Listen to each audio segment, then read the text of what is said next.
हम आप सबके सामने कुछ विचार रखेंगे कि कैसे हम इन सब ऐसी हलचल की बातों से मुक्त रहकर एक अचल अडोल स्थिति बना सकें, प्रभाव मुक्त स्थिति बना सकें। तो उसके लिए क्या पुरुषार्थ करें?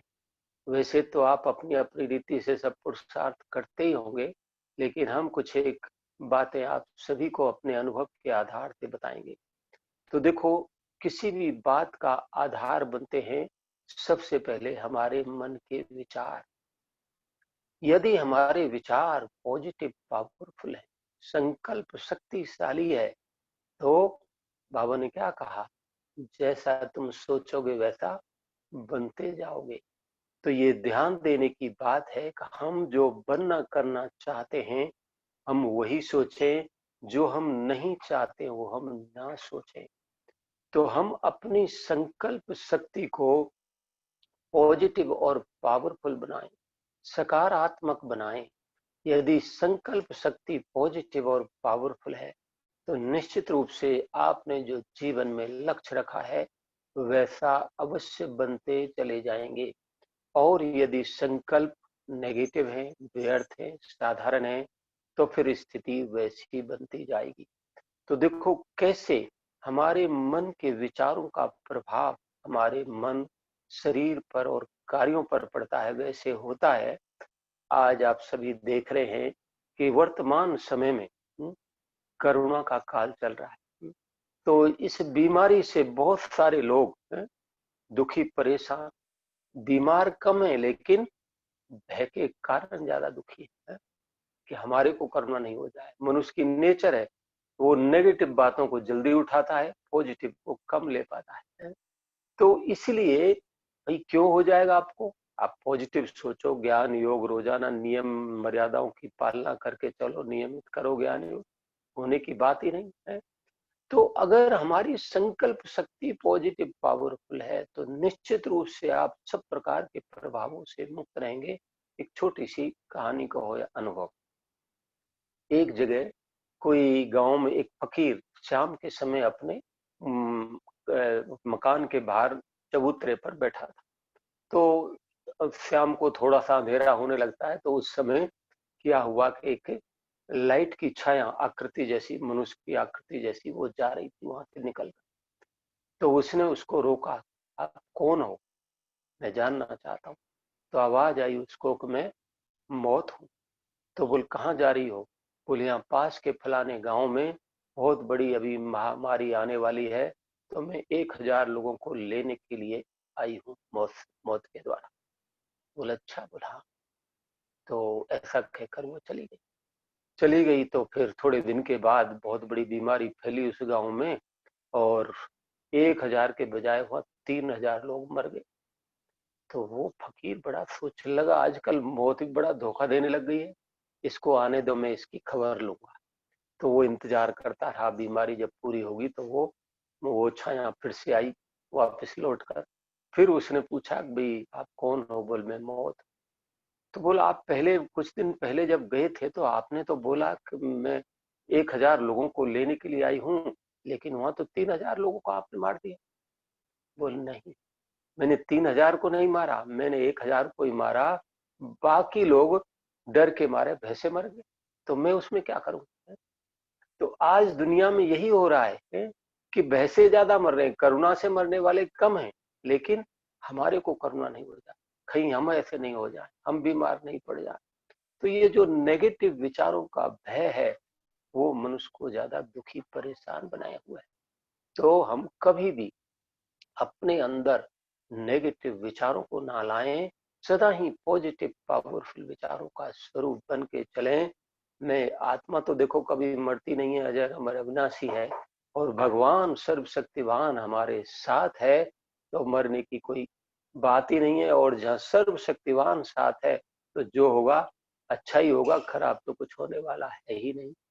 तो इस तरह से हम सदैव पॉजिटिव विचारों का स्वरूप बन के चलें तो सभी प्रकार के प्रभावों से अपने आप को मुक्त अनुभव करेंगे।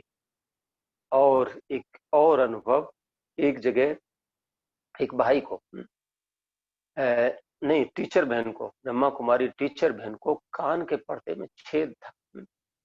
बहुत जगह दिखाया, सब डॉक्टरों ने बोल दिया, सुनने में भी नहीं आता था, भाई ये ऑपरेशन ही कराना पड़ेगा और कोई इसका इलाज नहीं। तो बहन जी यहाँ मधुबन में आई भट्ठी करने के लिए, यहाँ भी ग्लोबल हॉस्पिटल में दिखाया, तो यहाँ भी उनको यही बताया भाई बहन जी इसका और कोई इलाज नहीं है, ऑपरेशन करना पड़ेगा। तो अगले दिन से भट्ठी थी तो वो शांतिवन चली गई, बोल बाद में देखूंगी भट्ठी पूरा होने के बाद। और उसने भट्ठी में योग किया कि मैं मास्टर सर्वशक्तिवान आत्मा हूँ, सर्वशक्तिवान बाबा से शक्ति लेकर इस कान के ऊपर डाल रही हूँ, और बाबा मुझे ऑपरेशन नहीं कराना है, आपने इसको ठीक करना है। ऐसे पॉजिटिव पावरफुल वाइब्रेशन लेकर वो जब भी एक एक दो दो घंटा भट्ठी में योग होता सुबह शाम, ऐसा प्रयोग करती। 5 दिन भट्ठी करने के बाद छठे दिन वो भट्ठी पूरा होने के बाद फिर से हॉस्पिटल में आती है और यहाँ चेक कराती है, ऑपरेशन के लिए जाती है। तो डॉक्टर के मन में विचार आता है कि मैं फिर से एक बार चेक कर लूं क्या पोजीशन है ऑपरेशन के पहले। तो डॉक्टर चेक कर देखता है तो बोले बहन जी आपको तो छेद वेद कुछ भी नहीं है, मैं किसका ऑपरेशन करूं, बिल्कुल ओके। तो आप सोचिए इस साधारण चीज में, तो योग में ज्ञान के बल में वो शक्ति है जिसके द्वारा असंभव को भी संभव किया जा सकता है। तो हम अपने विचारों को सदैव शक्तिशाली पॉजिटिव पावरफुल बना के चलें, तो आप अनेक प्रकार के प्रभावों से अपने आप को सहज ही मुक्त अनुभव करेंगे। और प्रभाव मुक्त स्थिति बनाने के लिए हम अपनी स्थिति को श्रेष्ठ बनाएं। क्योंकि देखो आज भी कोई कमजोर व्यक्ति है तो कोई बीमारी आती है फटाके से उसका इफेक्ट हो जाता है, और यदि शारीरिक रूप से तंदुरुस्त है शक्तिशाली है तो कोई उसका इफेक्ट नहीं होगा। तो ऐसे ही हमारी यदि आंतरिक शक्तियां, आंतरिक स्थिति श्रेष्ठ है शक्तिशाली है, तो कोई परिस्थिति आपको हिला नहीं सकती। बाबा के इस संबंध में महावाक्य है कि बच्चे सो स्थिति श्रेष्ठ है तो परिस्थितियां स्वतः ही बदल जाएंगी, आपके अनुकूल बन जाएंगी, आपका कुछ भी नहीं बिगाड़ सके। तो इतनी ऊंची महान है वो श्रेष्ठ स्थिति। तो हम अपनी स्थिति को श्रेष्ठ बनाएं। श्रेष्ठ स्थिति अर्थात कम से कम, बहुत सारी बातें लेकिन मैं शॉर्ट में बतला रहा हूं, कम से कम हमारा एक दिन का योग का चार्ट 4 घंटे का अवश्य होना चाहिए, उसे कहेंगे श्रेष्ठ। पवित्रता में संपूर्णता हो, आत्मा अपने आप में संतुष्टता की अनुभूति करे, उसे कहेंगे श्रेष्ठ। तो कैसे, जहां हमारा 4 घंटे से अधिक का योग का चार्ट है तो आप कहीं समस्या परिस्थितियों के लेवल से मुक्त हो जाएंगे, ऊपर उठ जाएंगे। फिर वो समस्याएं परिस्थिति आपकी स्थिति को प्रभावित नहीं करेंगी। अगर इससे कम योग का चार्ट है तो वहां प्रभावित होने की मार्जिन है। तो ऐसा ही एक अनुभव, एक सेवाधारी माता, यहाँ पांडवन के आंगन में हमारी सेवा होती है सिक्योरिटी की, आप में से कईयों ने देखा होगा।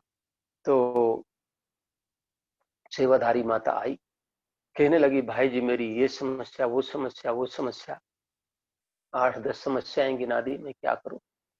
तो उस दिन मैं कहीं बाहर जाने वाला था 5 दिन के लिए भट्ठी कराने की सेवा में। तो मैंने माता जी को कहा माता जी मैं 5 दिन के लिए भट्ठी कराने की सेवा में जा रहा हूँ, तो आप ऐसा करो 5 दिन तक आप 2 घंटा बैठ के और 2 घंटा कर्म करते योग कर लो, और 5 दिन के बाद आप फिर से मिल। बोल ठीक। तो मैं बाहर चला गया, माता जी योग करती रही, 2 घंटा बैठ के 2 घंटा कर्म करते, और 5 दिन के बाद जब मैं वापस आया तो मिलने के लिए आई। तो पूछा बोलो माता जी क्या समस्या। तो माता जी कहती है भाई साहब मेरी तो कोई समस्या ही नहीं है। तो समस्याएं कहाँ हैं, क्यों ज्यादा हैं, जहां हमारा योग बाबा से कम है अथवा नहीं है, वहीं ज्यादा समस्या। तो हम अपने योग के चार्ट को बढ़ाएं तो सब समस्याएं स्वतः ही समाप्त होती चली जाएंगी। कैसे बढ़ाएंगे योग का चार्ट, उसके लिए 3 अभ्यास जो मैं खुद भी करता हूँ और क्लासेज में भी बताता रहता हूँ, और आप भी करके देखिए। आज पहला अभ्यास, ज्ञान की बातें तो आप लोगों ने बहुत सुनी होंगी, लेकिन मैं प्रैक्टिकल की बतला रहा हूँ। पहला अभ्यास कि आज मुझे सारे दिन में कम से कम 50 लोगों को आत्मा के रूप से देखना है। क्योंकि आंखें जो कुछ देख रही हैं, मन तुरंत वैसा ही संकल्प करना शुरू कर देता है और वैसी हमारी स्थिति बन जाती है। तो जैसी दृष्टि वैसी वृत्ति बनी, वैसे विचार बने, और जैसी वृत्ति वैसी स्थिति बन जाती है। तो कम से कम सारे दिन में अगर हम 50 लोगों को आत्मा के रूप से देखने का अभ्यास करेंगे तो अवश्य हमारी दृष्टि आत्मिक बनती चली जाएगी। और दूसरा अभ्यास, आज मुझे सारे दिन में कम से कम 50 बार अशरीरी बनने की प्रैक्टिस करनी है। 5, 10, 15 मिनट के बाद 2 मिनट के लिए, 3 मिनट के लिए अशरीरी बन जाओ, बिंदु बन जाओ, निराकारी बन जाओ। तो इससे क्या होगा, ज्यादातर भाई बहनों के सामने पुरुषार्थ में और भी कई बातें हैं, लेकिन ये 2 बड़ी बातें सबसे पहले विघ्न रूप बनकर आती हैं। एक तो देह का भान और दूसरा देह का अभिमान।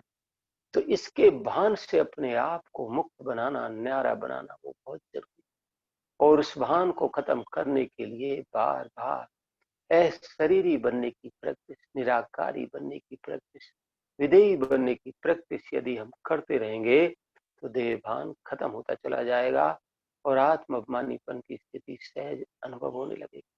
जो बाबा, आज भी बाबा ने मुरली में कहा, बच्चे आत्मा समझ के बाप को याद करो, या आत्मा समझ के बैठो। बाप आत्माओं से बात कर रहे हैं, आत्मा परमात्मा का आत्म मिलन है। तो इसलिए आत्म अभिमानीपन की स्थिति बनाना बहुत जरूरी है। तीसरा अभ्यास, स्वयं को फरिश्ता समझो और दूसरों को फरिश्ते रूप में देखकर चलो। मैं इस तन में अवतरित फरिश्ता हूँ, और फरिश्ता अर्थात डबल लाइट, मैं आत्मा भी लाइट और मेरा शरीर भी लाइट, और इस लाइट के शरीर में मैं आत्मा मस्तक में मणि के रूप में चमक रही। जब स्वयं को ऐसे फरिश्ता समझ कर चलेंगे तो दूसरों को भी इस रूप में सहजी देख सकेंगे। तो फरिश्ता स्थिति जहां है, तो बाबा ने कहा, फरिश्ते के आगे कोई विघ्न परिस्थिति ठहर नहीं सकेगी। तो ये तीनों अभ्यास यदि आप विधि पूर्वक सारे दिन में कर लेते हैं तो वहां उसके बाद आप अनुभव करेंगे कि आपको योग लगाना नहीं पड़ेगा, योग लगा रहेगा। पुरुषार्थ की मेहनत नहीं करनी पड़ेगी, सहज ही मन बुद्धि एकाग्र हो जाएंगे, एक पावरफुल स्थिति का अनुभव करेंगे। करके देखिए। और तीव्र मैं बतला रहा था स्थिति को श्रेष्ठ बनाने की बात। तो जहाँ सो स्थिति से तो परिस्थितियां स्वतः ही बदल जाएंगी। तो स्थिति जहाँ श्रेष्ठ है तो कैसे परिस्थितियां बदल जाती हैं, एक अनुभव में। एक जगह हम भट्ठी कराने के लिए गए, तो 2 दिन की भट्ठी थी। तीसरे दिन बहन जी ने कहा कि एक भाई ने नया मकान बनाया है, उसकी ओपनिंग करने चलना है। ठीक है जी, चलिए। तो मकान की ओपनिंग हुआ और लगभग दिन के 10:30 11 बजे थे। ओपनिंग हुआ, उसके बाद बहन जी कहती है कभी आपने सबका क्लास कराना है। तो रोड पर टेंट लगाया हुआ था और उसमें बैठ के हम क्लास करा रहे थे। तो अच्छा भला मौसम था और देखते देखते काले काले बादल आने लगे और मोटी मोटी बूंद टपकना शुरू हो गया। तो सब में हलचल होने लगी, बरसात आ रही है, टेंट में बैठे हैं, क्या होगा। तो हमने क्लास बंद किया और सबको कहा कभी कोई कमजोर नेगेटिव संकल्प नहीं करेगा। अभी हम 3 मिनट कमेंट्री से योग करेंगे और जैसे सबको योग कराया जाए वैसे योग करना। तो हमने योग कराना शुरू किया। मैं मास्टर सर्वशक्तिवान आत्मा हूँ, सर्वशक्तिवान बाबा से शक्तियां लेकर और प्रकृति को दान दे रहा हूँ। और हे प्रकृति देवी, हम आपका सम्मान करते हैं, लेकिन आप अभी नहीं, आप 1 घंटे के बाद आना। ऐसे कर 3 मिनट कॉमेंट्री से योग कराया है, और उसके बाद जो मोटी मोटी बूंद थी वो धीरे धीरे कर शांत होती चली गई। और उसके बाद पूरा 1 घंटा क्लास हुआ, फिर 1.5 घंटा ब्रह्मा भोजन हुआ। तब तक तो सब कुछ ठीक ही था, फिर तो हम वहां से चले गए।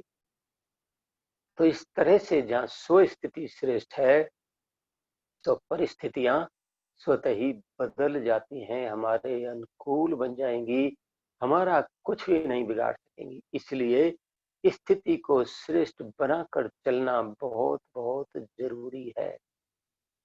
तो हम स्थिति को अवश्य श्रेष्ठ बना के चले। मुझे एक 4 घंटे की चार्ट की जो मैंने बात बताई, उसके ऊपर भी एक अनुभव याद आया, शायद मैंने सुनाया या नहीं, पता नहीं।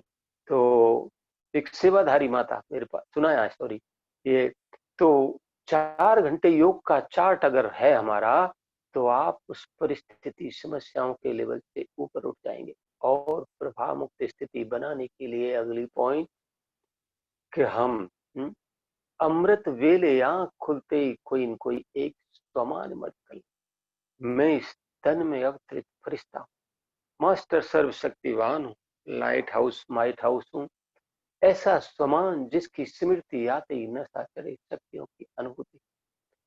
तो क्या होगा, स्वमान से हमारे विचार महान बनते हैं, और विचार महान है तो स्थिति को महान बनाना, श्रेष्ठ बनाना सहज और सरल हो जाएगा। स्वमान से स्वयं को सम्मान मिलता है, बाबा से भी सम्मान मिलता है, और दूसरों से भी सम्मान मिलता है। इतनी ऊंची महान है वो स्वमान की सीख। और स्वमान के पावरफुल वाइब्रेशन द्वारा कैसे भी अभिमानी आत्मा के अपमान को भी खत्म किया जा सकता है। एक नेगेटिव वृत्ति वाली आत्मा को बदलकर पॉजिटिव बनाया जा सकता है। इतनी ऊंची है वो स्वमान की सीट। तो कैसे स्वमान के पावरफुल वाइब्रेशन द्वारा एक नेगेटिव वृत्ति वाली आत्मा को परिवर्तन किया जा सकता है, या एक अभिमानी आत्मा के अभिमान को नष्ट किया जा सकता है। तो सुनिए एक ऐसा ही अनुभव। मैं देखो हर पॉइंट के साथ एक एक अनुभव सुना रहा हूं, ताकि आपको वैसा बनना करना सहज और सरल हो जाए।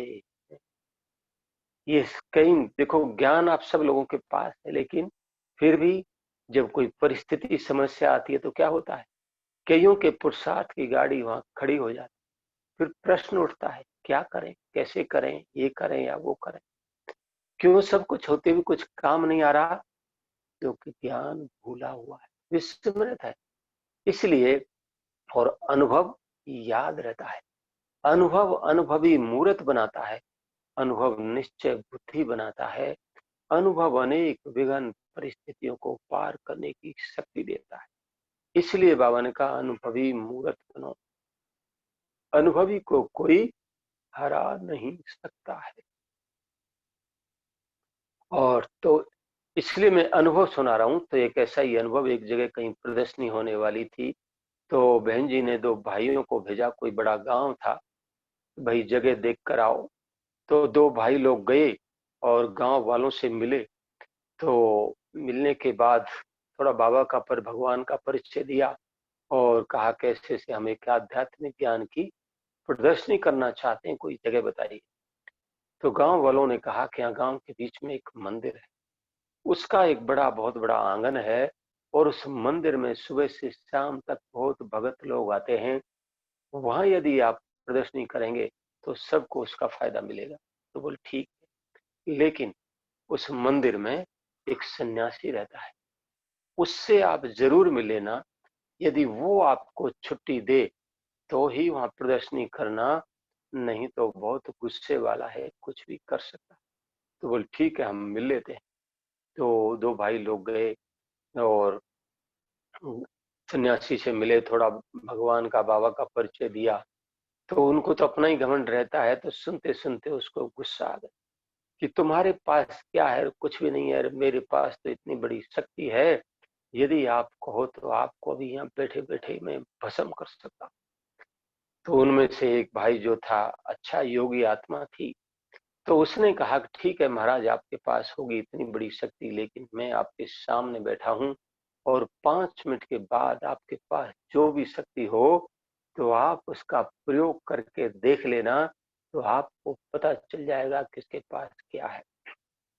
ऐसा कहकर उसके सामने बैठ गया और इसी स्वमान का अभ्यास करते योग कर रहा है कि मैं मास्टर सर्वशक्तिवान आत्मा हूँ और सर्वशक्तिवान बाबा से शक्ति लेकर इस आत्मा को दे रहा हूँ। बाबा इस आत्मा का भी कल्याण हो, इसको सद्बुद्धि मिले ताकि ये गलत काम करना बंद करे और आपकी सेवा के लिए यहाँ छुट्टी दे दे। ऐसे एक पॉजिटिव पावरफुल वाइब्रेशन बाबा से लेकर उस आत्मा को दे रहा है। और ऐसे खड़े खड़े 3 मिनट भी माना योग करते करते 5 मिनट बीते और 5 मिनट के बाद उस सन्यासी के पास जो भी मंत्र जंतर था उसने चलाना शुरू किया। एक के बाद दूसरा, दूसरे के बाद तीसरा वो मंत्र चलाता जा रहा है और उस पर तो कोई मंत्र वो असर ही नहीं करे उस भाई के ऊपर और लौटकर खुद के ऊपर ही असर करने लगा। और ये देखकर उसने अपनी हार मान ली और कहा कि मुझे पता नहीं था आप इतनी महान आत्माएं हैं, अभी आपको जो कुछ करना हो आप कर सकते हो।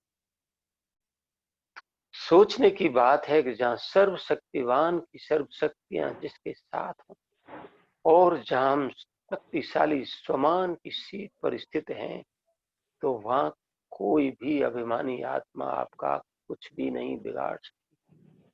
तो इस तरह से हम अपने श्रेष्ठ स्वमान की सीट पर स्थित होकर रहेंगे तो सर्वशक्तिवान की सर्व शक्तियां हमारे साथ कार्य करने लगती हैं और उस आधार से कैसी भी एक नेगेटिव वृत्ति वाली आत्मा को बदलकर पॉजिटिव बनाया जा सकता है, असंभव को भी संभव किया जा सकता है और सभी प्रकार के प्रभावों से मुक्त रहा जा सकता है। और प्रभाव मुक्त स्थिति बनाने के लिए जो मैंने 3 अभ्यास बताए थे उनमें से एक अभ्यास बताया कि एक दिन में हम कम से कम 50 बार शरीरी बनने की प्रैक्टिस करें। क्योंकि जैसे ये नियम है कि जैसे ही हम शरीरी बनते हैं तो आत्मा सहज ही इस देह और देह की दुनिया के सब प्रकार के वातावरण, वायुमंडल, सभी प्रकार के प्रभाव से ऊपर उठ जाती है, न्यारी हो जाती है और वहां कोई भी परिस्थिति, व्यक्ति आपकी स्थिति को प्रभावित नहीं कर सकता। तो इसलिए भी ये अभ्यास जरूरी है और बाबा के महावाक्य हैं कि बच्चे यही अभ्यास अंत में बहुत काम आएगा, पास विधानर बनाएगा और यही तुम्हारी मनसा सेवा और सेफ्टी का साधन बनेगा। क्या अशरीरी बनने की प्रैक्टिस। तो इसलिए हम अपने आप को इसमें परफेक्ट बनाएं, जब चाहें जहां चाहें संकल्प की 8 सेकंड में शरीरी बन जाए, निराकारी बन जाए। तो जितना हम इस अभ्यास में अपने आप को परफेक्ट बनाते जाएंगे, बार बार करेंगे अभ्यास तो परफेक्ट बनते जाएंगे, तो सभी प्रकार के प्रभावों से मुक्त रहेंगे। तो सुनिए एक ऐसा ही अनुभव। एक भाई थे, बाबा के ज्ञान में चलते थे, तो उनको उनका बड़ा बिजनेस था। तो उनके पास उग्रवादियों का लेटर आया, 50 लाख रुपए फलानी डेट तक पहुंचा देना, नहीं तो आपको खत्म कर दिया जाए। उस भाई ने कुछ नहीं किया, वो डेट निकल गई। डेट निकल जाने के 5 दिन बाद 5 उग्रवादी दिन के 2 बजे उसकी दुकान पर पहुंचे और कहा कि पैसे निकाल। तो उसने कहा कि मेरे पास तो पैसे नहीं है। बोल नहीं है तो हमारे साथ चलिए। बोल ठीक है, जहां भी चलना है चलिए। तो उसको अपनी गाड़ी में बिठाया और उसकी दुकान के पास उसको अपनी गाड़ी में बिठाया और ये जहाँ ले गए उनका ठिकाना था वहां ले जाकर एक कमरे में उसको बंद कर दिया और वहां उनका एक व्यक्ति रहता था काले कपड़े पहनकर। तो या तो यदि कोई पैसे लेकर आता है, नहीं तो उसको खत्म करना है। तो उस व्यक्ति ने कहा कि आप जानते हैं मैं कौन हूँ। पहले तो कहा कि आप पैसे लेकर आए हैं। तो उस भाई ने कहा कि नहीं। फिर कहा कि आप जानते हैं मैं कौन हूँ। तो उस भाई ने जवाब दिया, हाँ मैं जानता हूँ आप भी एक ज्योति बिंदु आत्मा हो, परमात्मा की संतान हो, आपका स्वधर्म शांति है, परम धाम की निवासी। ऐसे ऐसे उसको बाबा का ज्ञान सुनाने। तो वो सुनकर बड़ा आश्चर्य करता है, अब मरने का समय आया है, ये तभी भी ऐसे जवाब दे रहा है, इसको जरा भी डर नहीं है। तो बोल, देखो अभी आपकी बातें तो मुझे बहुत अच्छी लग रही हैं, लेकिन मैं आपके लिए कुछ भी नहीं कर सकता। यदि मैं आपको छोड़ देता हूं तो मेरे साथ वाले मुझे नहीं छोड़ेंगे, खत्म कर देंगे। इसलिए मुझे अभी कुछ नहीं सुनना है और आप सीधा खड़े हो जाइए, हमें आपको खत्म कर। तो जैसे ही उसने ऐसे कहा तो वो सीधा खड़ा हो गया और उसको मारने के लिए पिस्तौल उसके यहाँ सिर में लगा। पिस्तौल सिर में लगाकर उसको कहने लगा, अभी आपको डर नहीं लग रहा है? तो वो भाई जवाब देता है कि देखो आप मेरे को तो मार नहीं सकते। बोल, कमाल है, पिस्तौल लगी है मारने के लिए, कहता है मार नहीं सकते, कैसे? बोल, देखो आत्मा तो अजर मरा विनाशी, तो आत्मा तो कभी मरती नहीं, बाकी आप इस शरीर को खत्म कर देंगे तो शरीर तो वैसे विनाशी है। तो ये जवाब सुनकर बड़ा आश्चर्य करता है, अब मरने का समय आया, ये ऐसे जवाब दे रहा है। तभी बोला, अभी मुझे कुछ नहीं सुनना है, आप सीधे खड़े हो जाइए, हमें आपको खत्म कर। तो जैसे ही उसने ऐसे कहा तो एकदम वो शरीर बनकर बाबा को याद करने लगा और बाबा से यही योग लगा रहा है कि बाबा ऐसे पावरफुल वाइब्रेशन लेकर उस आत्मा को दे रहा है, बाबा इस आत्मा का भी कल्याण हो, इसको भी सद्बुद्धि मिले और ताकि ये गलत काम करना बंद करे हैं। और इस तरह से एक पॉजिटिव पावरफुल वाइब्रेशन बाबा से लेकर उस आत्मा को दे रहा। ऐसे खड़े खड़े 3 मिनट बीते और 3 मिनट के बाद उस आत्मा के हाथ से, उस व्यक्ति के हाथ से वो पिस्तौल छूटकर नीचे गिर गई, चली। क्या हुआ, किसी ने कुछ कहा तो नहीं, किया तो नहीं, लेकिन वो जो बाबा से एक पॉजिटिव पावरफुल वाइब्रेशन से लेकर उस आत्मा को दे रहा था, उन पॉजिटिव पावरफुल वाइब्रेशन ने उस आत्मा के मन के विचारों को बदल दिया। और जब मन के विचार बदल गए तो फिर कर्मेंद्रिया वैसा कार्य कैसे करेंगे? इसलिए उससे पिस्तौल चली नहीं और छूट के नीचे गिर गई। उसने कहा, कभी हम आपको छोड़ देते हैं और 50 लाख नहीं तो 25 लाख रुपए फलानी डेट तक जरूर पहुंचा देना, नहीं तो नहीं छोड़ेंगे। ऐसा कह के फिर से उसी गाड़ी में बिठाया और उसकी दुकान के पास छोड़कर चले गए। तो इस तरह से जहां पर शरीरी बन जाते हैं, निराकारी बन जाते हैं, तो ऐसे समय में उस सर्वशक्तिवान की छत्र छाया सर्व शक्तियों की हमारे ऊपर आ जाती है। और जिसके ऊपर सर्वशक्तिवान भगवान की छत्र छाया हो, वहां दुनिया में, संसार में उसका कोई कुछ भी नहीं बिगाड़ सकता। इसीलिए सदैव योग युक्त स्थिति में रहकर चलना बहुत जरूरी है। निरंतर योगी, सहज योगी बनना जरूरी है, क्योंकि समय का कोई भरोसा नहीं, परिस्थितियां हैं, मौत कभी भी आ सकती है, कोई पता है हमारा शरीर कब छूटेगा है। और बाबा ने कहा ही है कि जो कुछ होना है अचानक ही होना। तो अचानक जिस घड़ी मान लो मेरा शरीर छूटे और उस घड़ी यदि बाबा की याद ना हो, बुद्धि दूसरी बातों में या किसी और में लगी हुई होगी, तो क्या होगी आप? और अंत में भगवान की याद किसको आएगी? क्यों बाबा कहता है सहज निरंतर योगी बनो? अंत में उसको ही, उनको ही बाबा की याद आएगी जिन्होंने सारा जीवन याद में रहने का पुरुषार्थ किया हुआ होगा। तो इसीलिए योगी जीवन बनाकर चलना बहुत बहुत जरूरी है। जीवन कोई 2-4 दिन का नहीं होता है, जीवन सदा काल का होता है। तो जहां पर योग युक्त स्थिति है, तो बाबा के ये भी शब्द हैं कि वहां पर प्रकृति चाहे कितना भी विनाश करती आ रही होगी, तो तुम्हारे 1 फुट दूर आकर रुक जाएगी। इसलिए आने वाले समय को देखते हुए हलचल की परिस्थितियों में हम उनके प्रभाव से मुक्त रहें, तो योग युक्त स्थिति बनाकर चलना बहुत बहुत जरूरी है। आप सबने सुना होगा, देखा होगा, जब भुज में, मैं समझता हूँ समय का 20-25 साल हो गए होंगे इस बात को, भुज गुजरात में जब भूकंप आया था, तो 26 जनवरी का दिन था, सुबह 8 बजे थी। तो कई सेंटरों पर 8 बजे तक क्लास चलता है, तो वहां भी क्लास चल रहा था।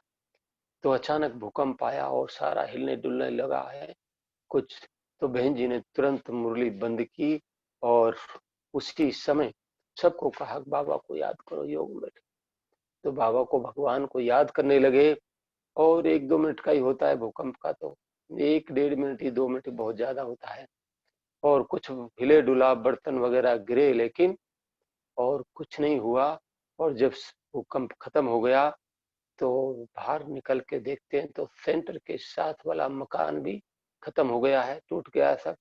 और दूसरी साइड का मकान टूट गया है। इस तरह से पूरा भुज पूरे जैसे कि मलबे का ढेर बन गया, एक मकान भी साबुत नहीं बचा। लेकिन बाबा के सेंटर का झंडा ऐसे कैसे लहरा रहा है? कैसे ये होगा? कैसे संभव हुआ? क्योंकि जहां पर सर्वशक्तिवान की छत्र छाया, जहां पर पॉजिटिव पावरफुल वाइब्रेशंस हैं, तो वहां पर नेगेटिव परिस्थितियां प्रभाव नहीं डाल सकती। इसलिए योग युक्त स्थिति बनाकर चलना बहुत बहुत जरूरी है। यदि कभी ऐसा हो तो भूकंप आए, कोई भी हलचल हो, तो भागने दौड़ने की आवश्यकता नहीं, बस भगवान की याद में बैठ जाओ, योग युक्त स्थिति में स्थित हो जाओ, शरीर ही बन जाओ। तो वहां सब कुछ सहज और सरल हो जाएगा। वो परिस्थिति हलचल की आपकी स्थिति को प्रभावित नहीं करेगी, आप सेफ रहेंगे। और प्रभाव मुक्त स्थिति बनाने के लिए हम अंतर्मुखी बन जाएं, अर्थात अपनी अंदर चले जाएं, अपनी श्रेष्ठ स्वमान की सीट पर स्थित हो जाएं, अपनी स्व स्थिति में स्थित हो जाएं, अपने स्वरूप में टिक जाएं, तो भी आप सेफ रहेंगे। अंतर्मुखी का क्या गायन है? अंतर्मुखी सदा सुखी। जब हम अंतर्मुखी बन जाते हैं तो आत्मा को अपने ओरिजिनल गुण, सुख, शांति, प्रेम, आनंद, ज्ञान, गुण, शक्ति, इन सभी की अनुभूति स्वतः ही होने लगती है। और आत्मा उस स्थिति में आंतरिक सुख की अनुभूति करती है, अतीन्द्रिय सुख की अनुभूति करती है। तो इस पर भी एक अनुभव, एक जगह कहीं सत्संग हो रहा था, तो गुरुजी सत्संग करा रहे थे, वो काफी लोग बैठे थे। तो अचानक भूकंप आया, तो सब जो लोग सत्संग सुन रहे उठ के भाग गए। तो उस गुरुजी का एक अनन्य चेला था, वो भी उठ के भागने लगा। तो उसने देखा कि गुरुजी ने सत्संग बंद किया, आंखें बंद की बैठ गए। तो उसने सोचा कि जब गुरुजी नहीं भागे तो मैं क्यों भागूं, जो गुरुजी का होगा मेरा हो जाए। तो वो भी नहीं भागा, वहीं बैठा रहा। जब भूकंप पूरा हो गया, उसके बाद गुरुजी ने आंखें खोली और फिर से सत्संग चालू कर दिया। तो जब सत्संग पूरा हुआ थोड़ी देर के बाद, तो उस चेले ने गुरुजी को पूछा कि गुरुजी, जब भूकंप आया तो सब लोग तो उठ के भाग गए, लेकिन आप क्यों नहीं भागे? तो गुरुजी ने जवाब दिया कि मैं भी भागा, लोग बाहर भागे, मैं अंदर भागा। समझे इसका भाव? कि मैं अपनी स्वरूप में स्थित हो गया, अपने आंतरिक स्वरूप स्व स्थिति में स्थित हो गया, स्वमान की सीट पर स्थित हो गया, आत्मिक स्वरूप में टिक गया। तो वहां पर सब हलचल खत्म हो गई, उसका प्रभाव से वो इसलिए मुक्त हो गया। और प्रभाव मुक्त स्थिति बनाने के लिए हम ड्रामा के ज्ञान को इमर्ज रूप में रखकर चले। बाबा ने हमको ड्रामा में क्या ज्ञान दिया है कि बच्चे ड्रामा एक्यूरेट बना, जो हो रहा है वही सत्य है, वही निश्चित है, वही होना है। तो जब वही होना है तो वहां प्रश्न उठाने का कोई मतलब ही नहीं, क्या होगा, कैसे होगा, होगा नहीं होगा, ये सब प्रश्न खत्म हो जाते। क्योंकि जो हो रहा है वही सत्य है, वही निश्चित है, उसी में कल्याण समाया है। तो ये ज्ञान यदि हमारी स्मृति में सदैव मर्ज रूप में रहता है तो वहां भी आप अनेक बातों के हलचल के प्रभाव से मुक्त रहेंगे। लेकिन कई ये ज्ञान होते हुए भी कई भाई बहनों के सामने जो कोई समस्या परिस्थिति आती है, कोई ऊपर नीचे बात हो जाती है, किसका किसी ने अपमान कर दिया, बड़ा नुकसान हो गया, या किसी का कोई एक्सीडेंट हो गया, अगर उस समय आप कहेंगे कि जो हुआ अच्छा हुआ तो लोग आपको मारने लग जाएंगे, नहीं, ये ज्ञान अपने लिए है, अपने बचाव के लिए, अपनी स्थिति को अचल अडोल बनाने के लिए है। तो हम जहां पर इस ज्ञान को इमर्ज रूप में रख के चलते हैं तो कैसे परिस्थितियों के प्रभाव से हम अपने आप को मुक्त रख सकते हैं। सुनिए एक ऐसा ही अनुभव। तो एक जगह हम भट्ठी कराने के लिए गए, तो भट्ठी पूरा करके और लास्ट में मॉर्निंग में शायद हमारा 9 बजे का प्लेन था ये, तो वो सेंटर से 1 घंटे की दूरी, 1 घंटा लगता है एयरपोर्ट पहुंचने में, और उस दिन मॉर्निंग में 6 बजे से ही जोर की बरसात शुरू हो गई, और 1 घंटा पहले पहुंचना होता है, तो हमको वहां से 7 बजे निकलना था। 1 घंटा पहले पहुंचना है, 1 घंटा वहां पहुंचने में लगता है, तो 2 घंटा पहले समझो वहां से निकलना था। तो 6 बजे से 7 बजे निकलना था, और 6 बजे से जोर की बरसात शुरू हो, मूसलाधार बरसात। अब मैंने कई बार योग का प्रयोग किया है तो बरसात बंद हो जाती थी, लेकिन उस दिन बरसात बंद नहीं हुई। तो फिर हमने अपने आप को ऐसे चेंज कर लिया। मैंने कहा बाबा ने ड्रामा का ज्ञान दिया, बच्चे जो हो रहा है इसमें कोई कल्याण हो, मैं क्यों ज्यादा सोचूं, सेवा बाबा की सेवा पर आए हैं, वो साथ है, तो जो होगा सब ठीक है, इसमें कोई कल्याण हो। तो हम ऐसे में बाबा को याद करके अपने विचारों को फुल स्टॉप लगा दिया, और योग का प्रयोग भी किया, शुभ भावना रखी। और हम जब लगभग 6 बजे से बरसात शुरू हो गई, और मैं उस समय योग का प्रयोग कर रहा हूँ, ये योग का प्रयोग किया मैंने कि बाबा बरसात बंद हो जाए तो अच्छा रहेगा, लेकिन बरसात बंद नहीं। तो हम बरसात के अंदर ही बैठ के और एयरपोर्ट पर पहुंचे। तो जैसे निकलने लगे, सॉरी, जैसे निकलने लगे, योग किया तो जैसे ही निकलने लगे 7 बजे, तो एकदम बरसात बंद हो, और बरसात बंद हुई, हम गाड़ी में सामान रखा एयरपोर्ट और सही टाइम पर पहुंचे। तो अगर मैं उस समय ये सोचता कि बरसात बंद नहीं हो रही, मैं पहुंच पाऊंगा नहीं पहुंच पाऊंगा, क्या होगा कैसे होगा, लेकिन नहीं, बाबा ने हमको जो ज्ञान दिया, ड्रामा जो हो रहा है उसी में कल्याण है, तो हम हलचल में आने से बच जाएंगे। और एक अनुभव मुझे याद आया, एक फ्लैट बन रहे थे कहीं, किसी शहर की बात है, तो एक भाई ने अपना उस बिल्डिंग में फ्लैट बुक करने की कोशिश की, लेकिन उसको जगह नहीं मिली। सूरज भाई को फोन किया, सूरज भाई ने बताया आप योग का प्रयोग करो फ्लैट मिल जाएगा, लेकिन नहीं मिला। तो बड़ा परेशान कि मैंने बाबा को इतना याद किया, योग का प्रयोग भी किया, सूरज भाई जी को कहा, जैसे उन्होंने कहा वैसे मैंने किया, और बाबा ने मेरे को फ्लैट नहीं दिलाया उस बिल्डिंग। तो उसको बड़ा संशय आने लगा, मुरली क्लास में आना बंद कर दिया। तो उसके बाद वो मकान बन के तैयार हो गया, और सब लोग रहने भी लग गए उसमें। और कुछ दिन के बाद उसी फ्लैट में, जो उस बुक करना चाहता था, उसी फ्लैट में आग लग गई, सब कुछ जल के खत्म हो।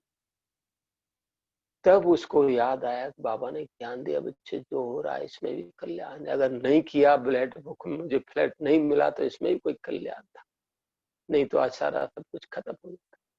इसीलिए हम क्या क्यों में न जाकर ज्ञान का स्वरूप बन के चले, जो भी बाबा ने हमें ज्ञान की बातें बताई हैं उनका स्वरूप बन के चले। ज्ञान इमर्ज रूप में रहेगा, तो वहां जब जैसी परिस्थिति आई तुरंत वैसी पॉइंट का प्रयोग कर हम विजयी बन जाएंगे। और प्रभाव मुक्त स्थिति बनाने के लिए हम ज्ञान की कुछ एक ऐसी बातें अपनी स्मृति में इमर्ज रूप में रख के चले, ऐसी पावरफुल पॉइंट जैसी परिस्थिति आई तुरंत वैसी पॉइंट का प्रयोग किया विजयी। तो उसमें एक बार मुझे याद आता है, हमारा यहाँ मधुबन में तीव्र पुरुषार्थी ग्रुप बना जिसकी मीटिंग हो रही थी सूरज भाई के साथ। तो उसमें इस बात पर चर्चा हुई अच्छी कि प्रभाव मुक्त स्थिति कैसे बनाए, और उसमें कई सारी पॉइंट निकली। उसमें एक पॉइंट ये भी निकली कि उस समय कोई समस्या आ गई, परिस्थिति आ गई, किसी ने कुछ बोल दिया, तो उस समय याद करो बात बड़ी या बाप बड़ा।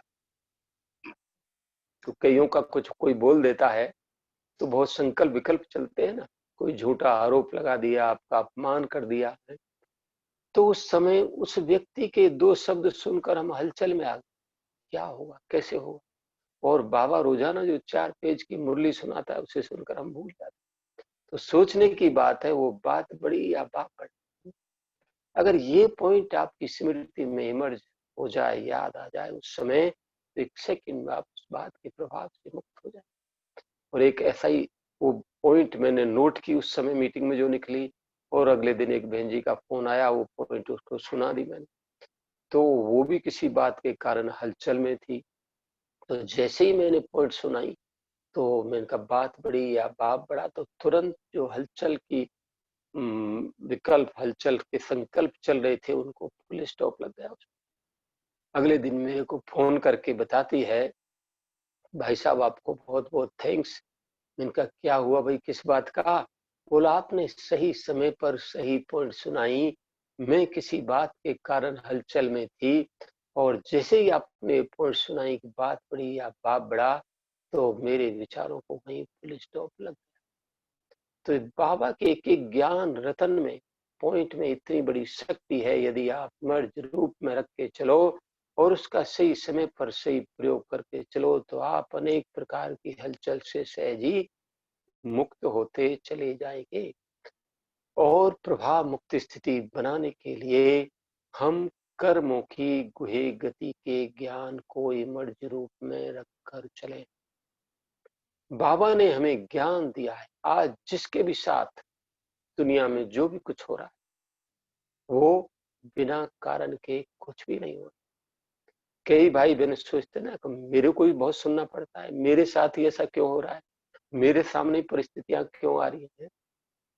लेकिन अगर इस ज्ञान को हम स्मृति में रोक रख के चले कि नहीं, जो कुछ हो रहा है मेरे ही कर्मों का फल है, भगवान किसी को दुख नहीं देता, वो तो हर बच्चे को सुख शांति संपन्न शक्तियों संपन्न बनाने के लिए आया, सुखी बनाने के लिए आता है, विश्व की राजाई देने के लिए आ रहा है। लेकिन हमने अनेक जन्मों में जो कुछ किया है उसका फल तो हमें ही भुगतना पड़ेगा ना। तो आज मेरे साथ जो भी कुछ हो रहा है वो मेरे ही कर्मों का फल है। ये ज्ञान यदि इमर्ज रूप में रहेगा, स्मृति में है, तो आप कहीं ज्यादा दुखी परेशान नहीं होंगे।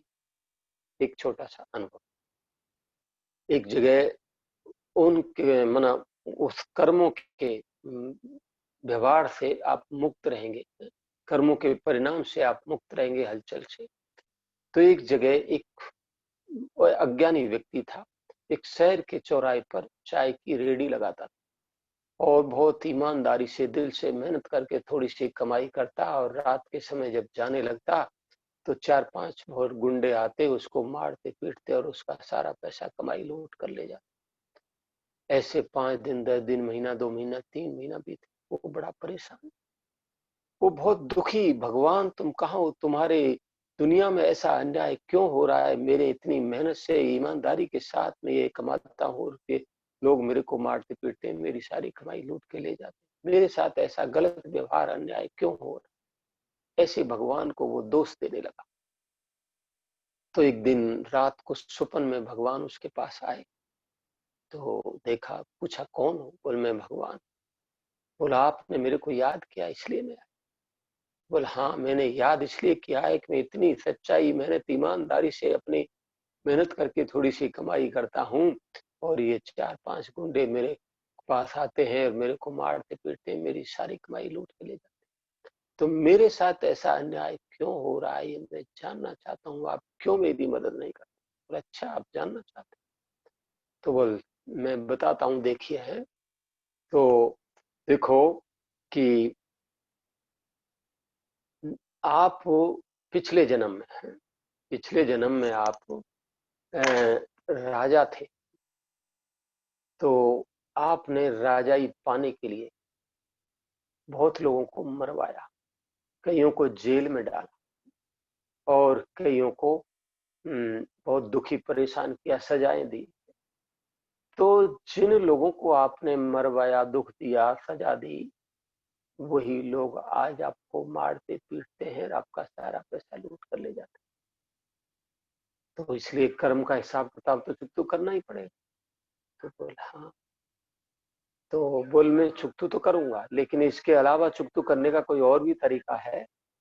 बोल हाँ है। तो बोल वो बताइए।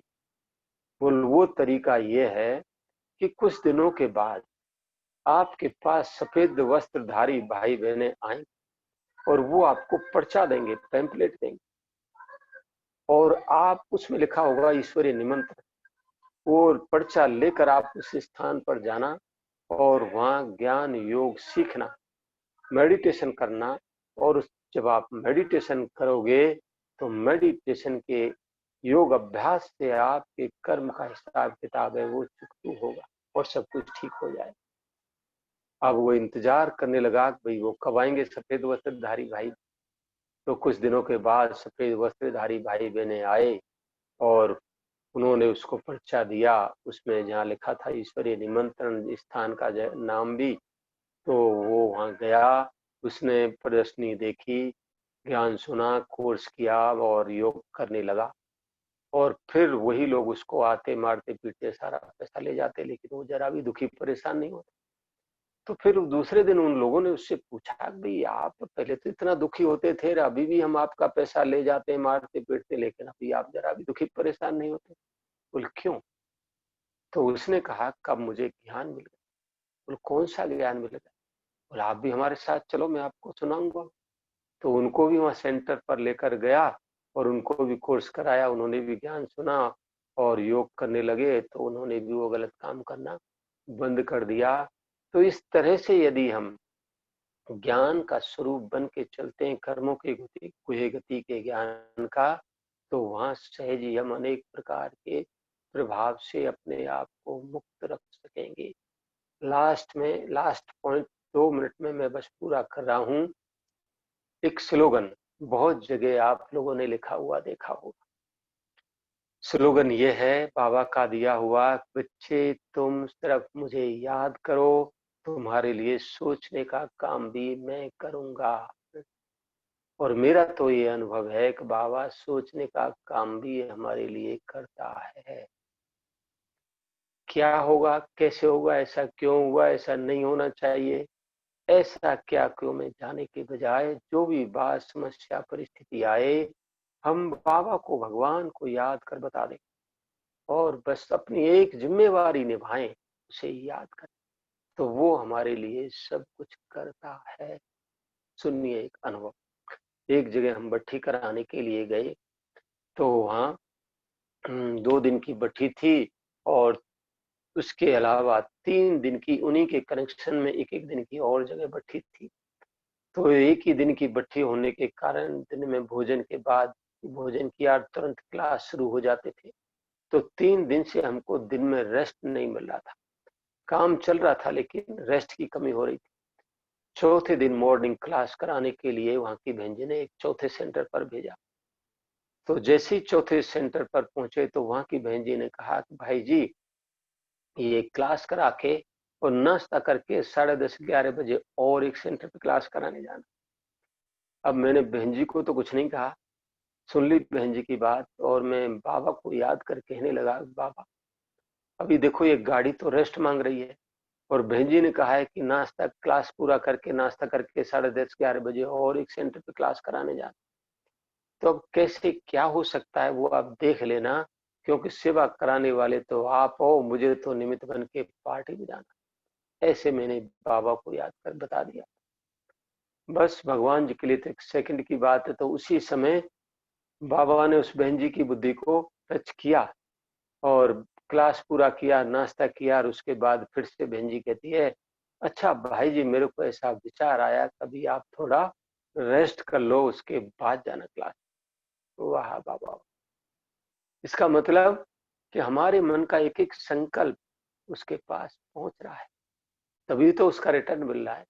तो याद रहे, भगवान मुझे देख रहा है तो मेरे लिए क्या सोचता होगा। ये स्मृति इमर्ज रूप में रहेगी तो अलर्टनेस रहेगी, तीव्रता रहेगी, और आप सभी प्रकार के प्रभाव से मुक्त रहकर इस तरह से इन कुछ एक बातों को आप अपने पुरुषार्थ का आधार बना के चलें, तो सभी प्रकार के प्रभावों से मुक्त रहकर एक अचल अडोल स्थिति बनाकर सदा ही आगे बढ़ते उड़ते उड़ाते रहेंगे और बाप समान बन जाएंगे। तो ऐसी हमारी आप सभी महान आत्माओं के प्रति शुभ भावना, शुभ कामना है। ओम शांति।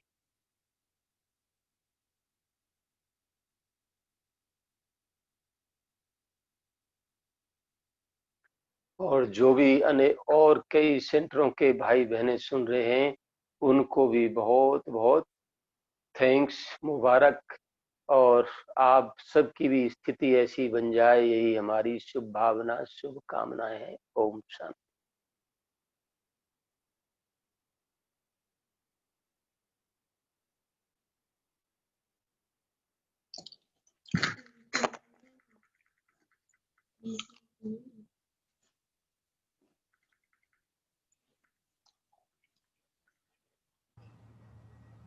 ओम शांति।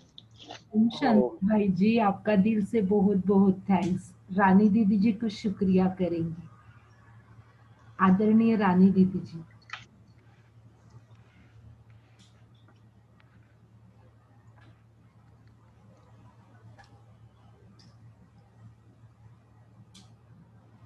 शायद रानी दीदी जी ऑनलाइन नहीं है, एक बार मुझे